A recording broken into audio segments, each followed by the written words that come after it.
नमस्कार, मैं हूं पूजा सिंह और आप देख रहे हैं हमारा अपना उत्तराखंड का ये खास बुलेटिन। चलिए बुलेटिन की शुरुआत करेंगे आज की कुछ खास बड़ी खबरों के साथ।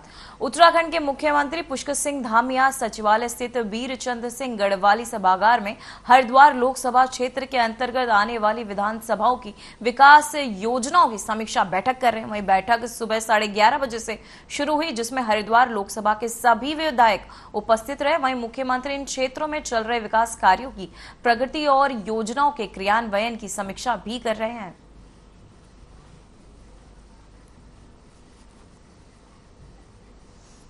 तो वहीं हरिद्वार लोकसभा की योजनाओं की सीएम पुष्कर सिंह धामी के तहत की जा रही है समीक्षा बैठक, जहां हरिद्वार लोकसभा योजनाओं को लेकर ये बैठक की जा रही है। विधायकों संग योजनाओं पर सीएम धामी कर रहे हैं मंथन।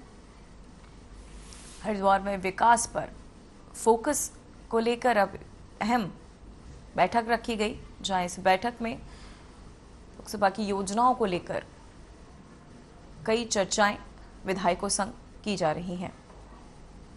तो वहीं हरिद्वार में विकास पर फोकस, जिसके चलते सीएम पुष्कर सिंह धामी ने की बैठक में विधायकों संग कई योजनाओं को लेकर मंथन किया गया।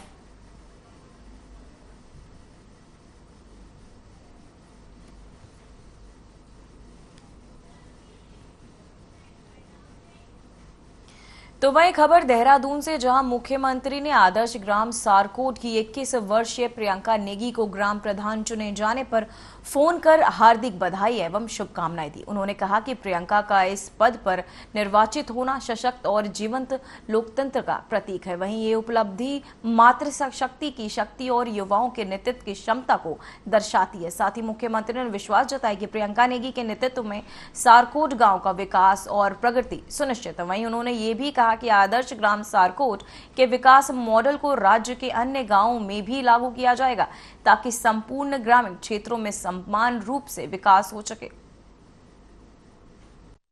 हाँ प्रियंका, बहुत बहुत बधाई, शुभकामनाएं। बहुत अच्छा लगा रिजल्ट देखा अभी कल आपका। जी सर, धन्यवाद सर। चलिए, बहुत अच्छा बनाना है सारकोट को हम लोगों को, है ना। हाँ जी सर। हाँ, बहुत अच्छा बनाना है। और आपने बहुत अच्छा कल स्टेटमेंट भी दिया कि हाँ हम जी, लोग गांव को आगे बढ़ाएंगे, ये करेंगे, है ना। धन्यवाद सर। तो है ना, अब देहरादून तो नहीं आना है बीच में कभी, किसी दिन देहरादून अगर आना होगा तो फिर आना। मम्मी पापा साथ में कौन आते हैं? हाँ जी सर, पापा। हाँ, तो पापा को एक दिन लेके आना यहाँ, ठीक है। मैं सर, मैं वहाँ बता दूंगा। एक दिन पापा और आप लोग देहरादून आओगे तो यहाँ पर भेंट करेंगे आपको। मेरी बहुत शुभकामनाएं। पापा मम्मी को भी कहना, और ग्राम सभा सारकोट के सभी लोगों को मेरी बधाई। उन्होंने बहुत अच्छा चुनाव किया है और हमने बहुत उस गांव को पूरे उत्तराखंड का मॉडल गांव के रूप में चुना है।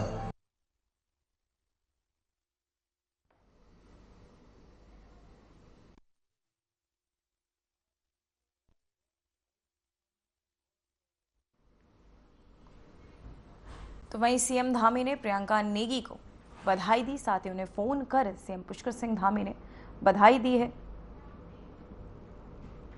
तो वहीं बागेश्वर जिले में इलाज के अभाव में एक 1.5 साल के बच्चे की मौत के बाद प्रदेश में सियासत गर्मा गई है। विपक्ष सरकार पर हमलावर है। कांग्रेस प्रदेश अध्यक्ष करण माहरा ने इसे सरकार की विफलता करार देते हुए कहा कि स्वास्थ्य और शिक्षा जैसे जरूरी मुद्दों को दरकिनार कर सरकार जनता को गुमराह कर रही है। करण माहरा ने मुख्यमंत्री पुष्कर सिंह धामी पर सीधा निशाना साधते हुए कहा कि अगर सरकार वाकई गंभीर है तो जिम्मेदार अधिकारियों पर तत्काल सख्त कार्यवाही होनी चाहिए। बढ़ते विरोध और जनता के गुस्से के बीच मुख्यमंत्री पुष्कर सिंह धामी ने मामले का संज्ञान लेते हुए कुमाऊं कमिश्नर को जांच के निर्देश भी दिए। वहीं फिलहाल पूरे मामले की विस्तृत जांच की जा रही है। साथ ही रिपोर्ट के आधार पर कार्यवाही की बात भी कही जा रही है।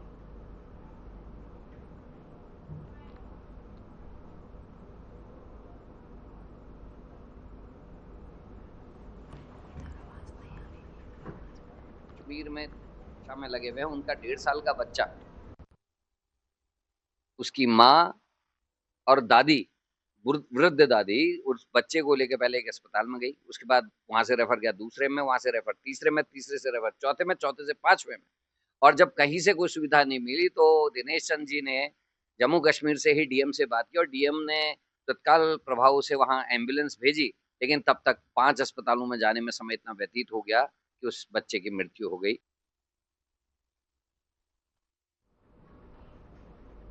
तो वहीं देहरादून से इस वक्त की बड़ी खबर सामने आ रही है, जहां पंचायत चुनाव में 365 जिला सदस्य बिजली, वहीं 2962 क्षेत्र पंचायत सदस्यों की जीत। वहीं आपको बताते चले 7466 ग्राम प्रधानों का परिणाम घोषित किया जाएगा, जहां पंचायत चुनाव की मतगणना अब जारी है। तो वहीं आपको बताते चले पंचायत चुनाव की मतगणना जारी है, जहां पंचायत चुनाव की मतगणना को लेकर खबर सामने आ रही है, बड़ी खबर सामने आ रही है, जहां देहरादून से इस वक्त की ये बड़ी खबर है, जहां पंचायत चुनाव की मतगणना अब जारी है। साथ ही पंचायत चुनाव में को लेकर आपको बता दें 345 जिला सदस्य जो हैं विजयी हुए हैं, वहीं 2962 क्षेत्र पंचायत सदस्यों की जीत है। साथ ही 7466 ग्राम प्रधानों का परिणाम जो है वो घोषित कर दिया गया है। तो ये पंचायत चुनाव की मतगणना अब जारी है, जिसे लेकर एक खबर सामने आ रही है। वहीं आपको बताते चले पंचायत चुनाव की मतगणना लगातार जारी है, जिसके चलते आपको बता दें देहरादून से इस वक्त की बड़ी खबर सामने आ रही है, जहां आपको बता दें देहरादून से ये खबर सामने आ रही है, जहां पंचायत चुनाव में 365 जिला सदस्य विजयी हुए हैं, वहीं 2962 क्षेत्र पंचायत सदस्यों की जीत सामने आई है। वहीं आपको बता दें 7466 ग्राम प्रधानों का परिणाम घोषित कर दिया गया है। वहीं पंचायत चुनाव की मतगणना अभी भी जारी है।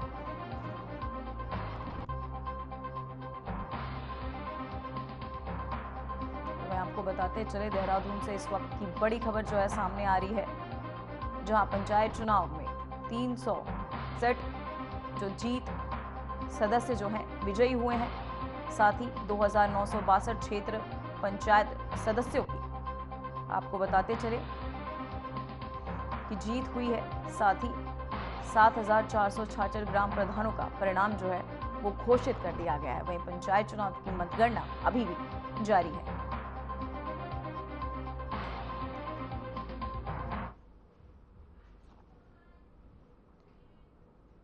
इसी खबर पर तमाम जानकारी के साथ हमारे संवाददाता आशीष जुड़ चुके हैं। आशीष, मैं जानना चाहूंगी मतगणना अभी भी जारी है, कितने लोगों की जीत अभी तक दर्ज कर दी गई है? जी बिल्कुल प्रिया, अभी भी मतगणना कई सीटों पर जारी है, क्योंकि कई सीटें इतनी बड़ी हैं कि उनका अभी तक फाइनल रिजल्ट नहीं आया है। तो कई ऐसे क्षेत्र हैं जहां पर अभी भी मतगणना जारी है और थोड़ी देर में हो सकता है कि फाइनल रिजल्ट आ जाए। ये देखा जा रहा है कि कहीं ना कहीं भाजपा और कांग्रेस के जो प्रत्याशी हैं और कुछ निर्दलीय भी जीत कर सामने आ रहे हैं। जी आशीष, मैं जानना चाहूंगी जो 345 लोग विजयी हुए उनसे क्या आपकी बातचीत हुई है, क्या कुछ कहना है उनका? बिल्कुल, थोड़ी देर में जो राज्य निर्वाचन आयोग है उसकी वेबसाइट पर अंतिम रिजल्ट जारी हो जाएंगे, तो उसमें सबके होंगे। और कहीं न कहीं देहरादून की बात करें तो कांग्रेस ने बहुत बढ़त बनाई है और यहाँ से कांग्रेस के ज्यादा जो जिला पंचायत प्रत्याशी हैं वो जीत कर आए हैं। जी आशीष, मैं जानना चाहूंगी पंचायत चुनाव की मतगणना अभी भी जारी है, सुरक्षा के क्या कड़े इंतजाम किए गए हैं? बिल्कुल, जहाँ जहाँ मतगणना हो रही है वहाँ पर पूरे सभी इंतजाम किए गए हैं और जी मतगणना की जा रही है। जी आशीष, क्या लगता है इस बार कौन जीतेगा ये बाजी?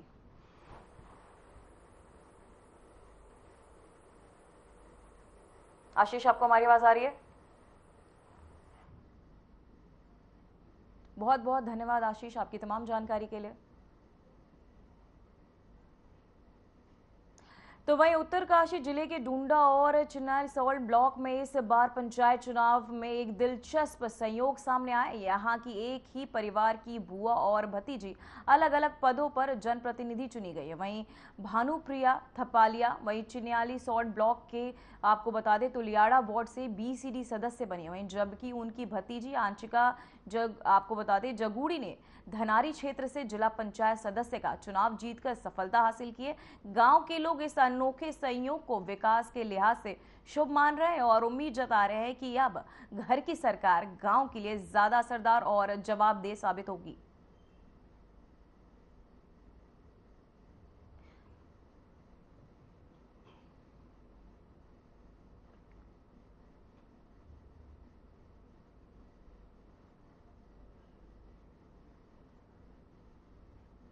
तो वहीं उत्तराखंड के चमोली जिले में त्रिस्तरीय पंचायत चुनाव के नतीजों ने राजनीतिक हलकों में हलचल मचा दी है। रानू जिला पंचायत सीट से पूर्व फौजी लक्ष्मण खत्री ने पूर्व कैबिनेट मंत्री राजेंद्र भंडारी की पत्नी को निर्मला पंचायत चुनाव अध्यक्ष रानी खंडरी को कई वोटों से हराकर बड़ा उलटफेर कर दिया है। ये परिणाम भंडारी परिवार के लिए तगड़ा सियासी झटका माना जा रहा है।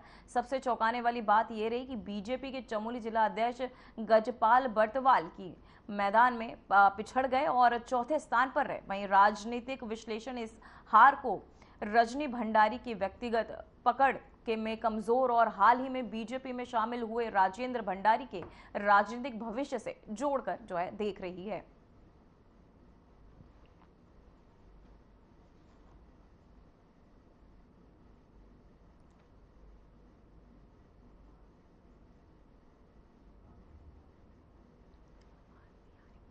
तो वहीं उत्तराखंड पंचायत चुनाव में पौड़ी जिले के सिला जिला पंचायत सीट पर बड़ा परिणाम सामने आया। वहीं निर्दलीय प्रत्याशी सीमा भंडारी ने 4314 मत हासिल कर लगभग 35% वोट शेयर को साथ ही विजयी परचम लहरा दिया। इस पर सीट पर बीजेपी की हसीना बेगम और कांग्रेस ने आसमा बेगम को मैदान में उतारा था, लेकिन जनता ने दोनों प्रमुख दलों को नकारते हुए सीमा भंडारी पर भरोसा जताया। वहीं हसीना बेगम ने 1100 वोट की कांग्रेस प्रत्याशी आसमा बेगम को 1936 वोट ही मिले। वहीं चुनाव में एक अन्य हसीना बेगम को 165 मत प्राप्त हुआ है।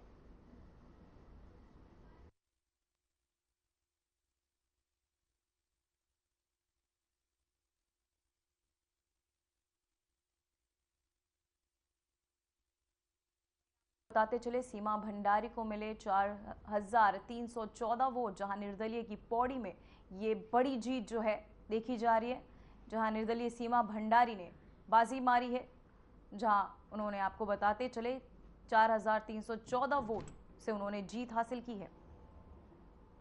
साथ ही आपको बताते चले निर्दलीय ही पौड़ी में बड़ी ये जीत देखी गई, जहां निर्दलीय सीमा भंडारी ने बाजी मारी है। आपको बता दें कि 4314 वोट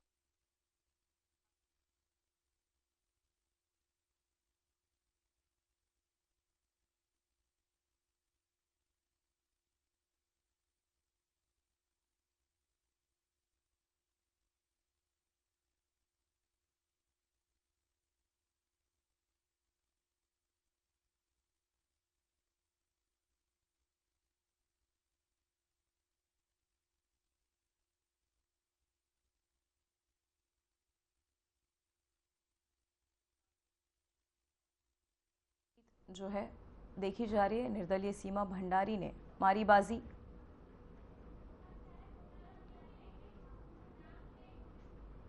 तो वही खबर देहरादून से, जहां ईसी रोड स्थित IRDT सभागार में ब्राह्मण समाज उत्थान परिषद में गोस्वामी तुलसीदास और 528वीं जयंती पर कार्यक्रम आयोजित किया गया। कार्यक्रम DAV महाविद्यालय के सांस्कृतिक प्रोफेसर डॉक्टर राम विनय सिंह ने तुलसीदास के जीवन और काम पर विस्तार से चर्चा की। वहीं राम विनय सिंह ने कहा कि तुलसीदास राम भक्ति के प्रतीक हैं, जिन्होंने रामचरितमानस जैसे कालजयी ग्रंथों का रचना की थी।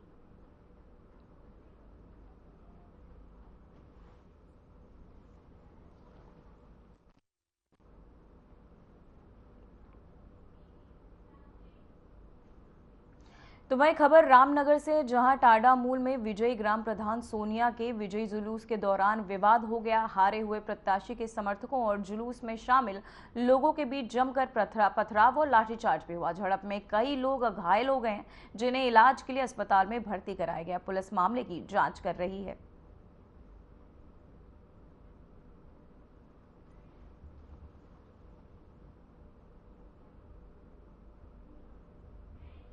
तो वहीं आपको बताते चले समर्थकों में झड़प हुई है, जहां आपको बताते चले लोगों के बीच मारपीट और लाठी डंडे तक चले, जहां ये विवाद बढ़ता हुआ। साथ ही आपको बता दें विजय जुलूस में ये विवाद हुआ, जहां लोगों के बीच लाठी डंडों के साथ मारपीट हुई। वहीं आपको बता दें समर्थकों ने पथराव भी किया है, जहां विजय दिवस के मौके पर आपको बता दें विजय जुलूस में ये विवाद सामने आया। वहीं विवाद में कई लोग घायल भी हुए हैं, जहां समर्थकों ने पथराव किया। साथ ही आपको बता दें विजय जुलूस में ये विवाद, जिसके चलते लोगों ने लाठी डंडों के साथ मारपीट भी की और कई लोग घायल भी बताए जा रहे हैं।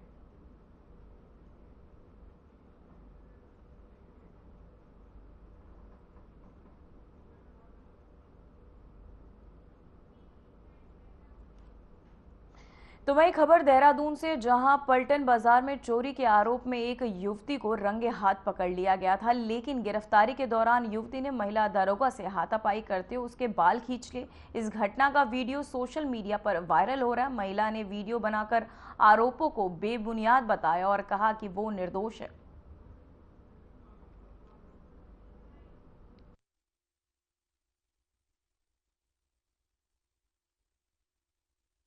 जो कि मैं जब्बालाल ज्वेलर्स के शॉप में गई थी। वहाँ मेरी एक सेल्समैन से कहासुनी हो गई। इस विषय में उन्होंने पुलिस वालों को बुलाया, मेरे पे झूठे आरोप लगाए चोरी के। इसमें मेरी पुलिस वाले से धक्का मुक्की हो गई। मैंने उनसे हाथ जोड़ के माफ़ी भी मांगी। मेरी वीडियो वायरल हो गई बहुत जगहों पे। मेरे परिवार पे, मेरे बच्चे पे, मेरे ससुराल वालों पे बहुत ज़्यादा बुरा असर पड़ रहा है।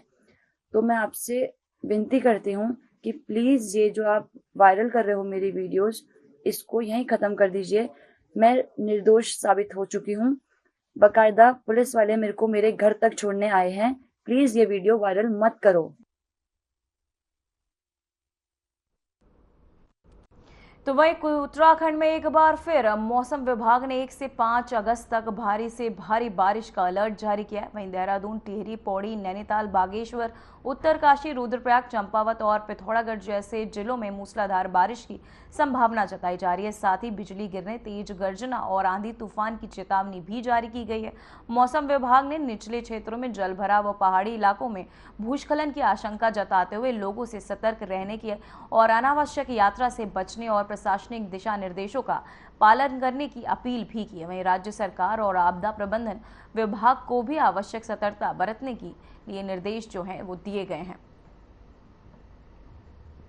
जहां मौसम विभाग की यात्रा, आपको बताते चले, 1 से 5 अगस्त तक बारिश का अलर्ट मौसम विभाग के तहत जारी किया गया है। वहीं उत्तराखंड में भारी बारिश का यह अलर्ट, जहां उत्तराखंड के कई इलाकों में मूसलाधार बारिश की आशंका जो है वो जताई जा रही है। भूस्खलन, जलभराव को लेकर लगातार चेतावनी भी दी जा रही है। साथ ही लोगों से अपील की जा रही है अनावश्यक यात्रा से बचे। साथ ही मौसम का पूर्वानुमान देखकर ही घरों से बाहर निकले। जहां आपको बताते चले, बारिश के चलते कई इलाकों में जल भराव की स्थिति भी उत्पन्न हो गई है, जिससे आवागमन में लोगों को दिक्कतों का सामना करना पड़ रहा है। वहीं उत्तराखंड में ये भारी बारिश का अलर्ट जारी कर दिया गया है। जहां आपको बता दें 9 जिलों में यह अलर्ट जारी किया गया है।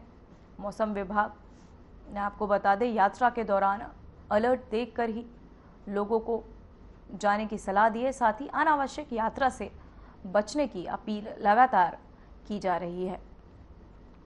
तो वहीं मौसम विभाग ने यात्रा टालने की लगातार लोगों से अपील, साथ ही लगातार बिगड़ता हुआ उत्तराखंड का मौसम, जहां आपको बता दें 9 जिलों में लगातार भारी बारिश की चेतावनी जो है वो जताई जा रही है। साथ ही उत्तराखंड में अलर्ट भी जारी कर दिया गया है, जहां 1 से 5 अगस्त तक भारी बारिश का अलर्ट जारी किया गया है।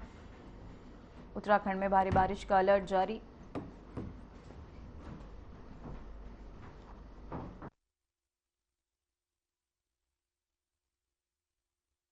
बारिश का अलर्ट जारी किया गया है,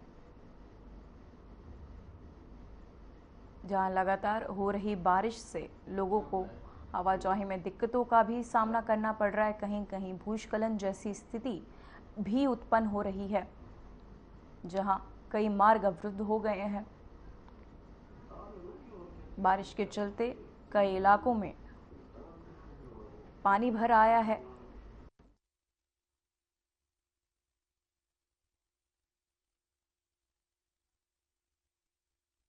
आपको बता दें कि बारिश के चलते मौसम भी ठंडा हो चुका है। साथ ही मौसम विभाग ने लोगों को अनावश्यक यात्रा से बचने की सलाह भी दी है। साथ ही मौसम का पूर्वानुमान देखकर ही यात्रा पर निकलने का अनुरोध भी किया है। 1 से 5 अगस्त तक बारिश का ये अलर्ट लगातार जारी किया गया।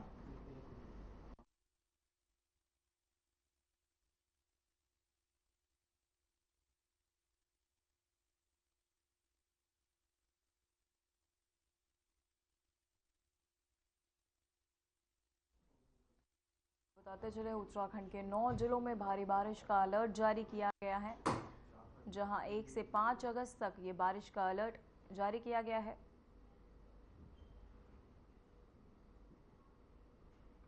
तो वहीं उत्तरकाशी जिले के नैनताला के पास भूस्खलन के कारण बंद हुआ गंगोत्री राष्ट्रीय राजमार्ग अब यातायात के लिए बहाल कर दिया गया है। लगातार मलबा हटाने से हाईवे को पूरी तरह से साफ कर दिया गया, वहीं जिससे गंगोत्री धाम आने वाले श्रद्धालुओं स्थानीय लोगों को बड़ी राहत मिली है। साथ ही प्रशासन और पुलिस की टीमें मौके पर निगरानी बनाए हुए हैं। हालांकि मौसम विभाग ने क्षेत्र में से फिर बारिश की संभावना भी जताई है। ऐसे में प्रशासन ने यात्रियों से यात्रा के दौरान अत्यधिक सावधानी बरतने और धीरे चलाने की अपील की है।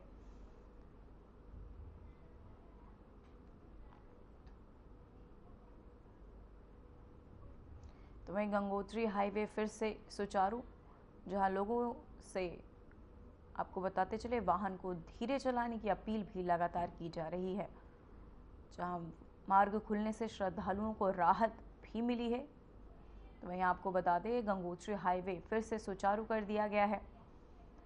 नैनताला भूस्खलन राहत हाईवे अब बहाल कर दिया गया है, जहां श्रद्धालुओं को राहत और मार्ग भी अब साफ हो चुका है। वहीं गंगोत्री हाईवे फिर से सुचारू, जिसके चलते लोगों को अब आवाजाही में आसानी हो रही है।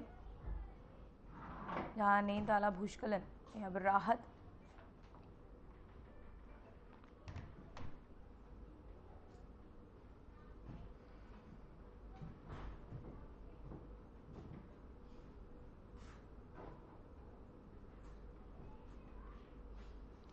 तो वहीं उत्तराखंड को भूस्खलन से प्रभावित क्षेत्रों में दीर्घकालीन समाधान के लिए केंद्र सरकार ने 125 करोड़ की महत्वपूर्ण परियोजना की स्वीकृति प्राप्त हुई है। वहीं मुख्यमंत्री पुष्कर सिंह धामी के प्रयासों और मार्गदर्शन में राज्य सरकार के तहत तैयारियां की गई हैं। वहीं प्रस्तावों को केंद्र स्वीकृति भी दी गई है। परियोजनाओं की शुरुआत के लिए प्रथम चरण में 4.5 करोड़ की अग्रिम धनराशि जारी कर दी गई है, जिसका उपयोग अनावश्यक कार्यों में और विस्तृत परियोजनाओं रिपोर्ट तैयार करने में किया जाएगा। वहीं मुख्यमंत्री पुष्कर सिंह धामी ने प्रधानमंत्री नरेंद्र मोदी और केंद्रीय गृह मंत्री अमित शाह का आभार जताते हुए कहा कि ये परियोजना राज्य के भूस्खलन प्रभावित क्षेत्रों में स्थायी समाधान की दिशा में एक निर्णायक पहल भी है।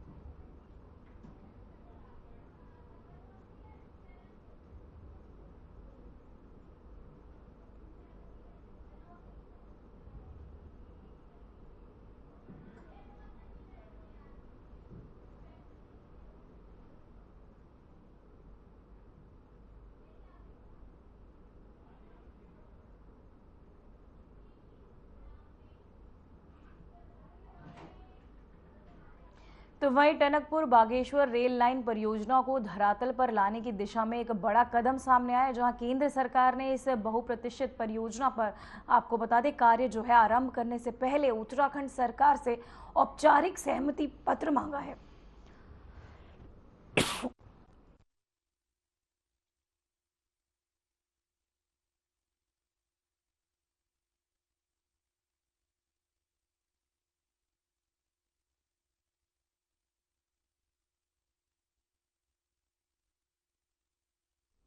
राज्य सरकार भी इस संबंध में जल्द केंद्र को औपचारिक पत्र भेजने जा रही है। करीब 170 किमी लंबी इस रेल लाइन को कुमाऊं क्षेत्र के लिए गेम चेंजर प्रोजेक्ट माना जा रहा है।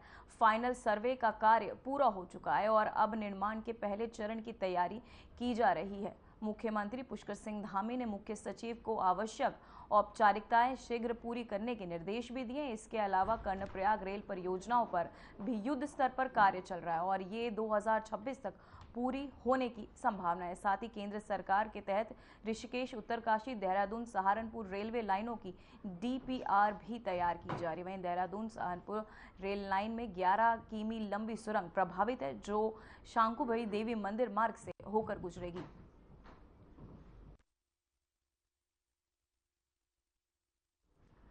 फिलहाल बुलेटिन में बस इतना ही। मुझे दीजिए इजाजत। नमस्कार।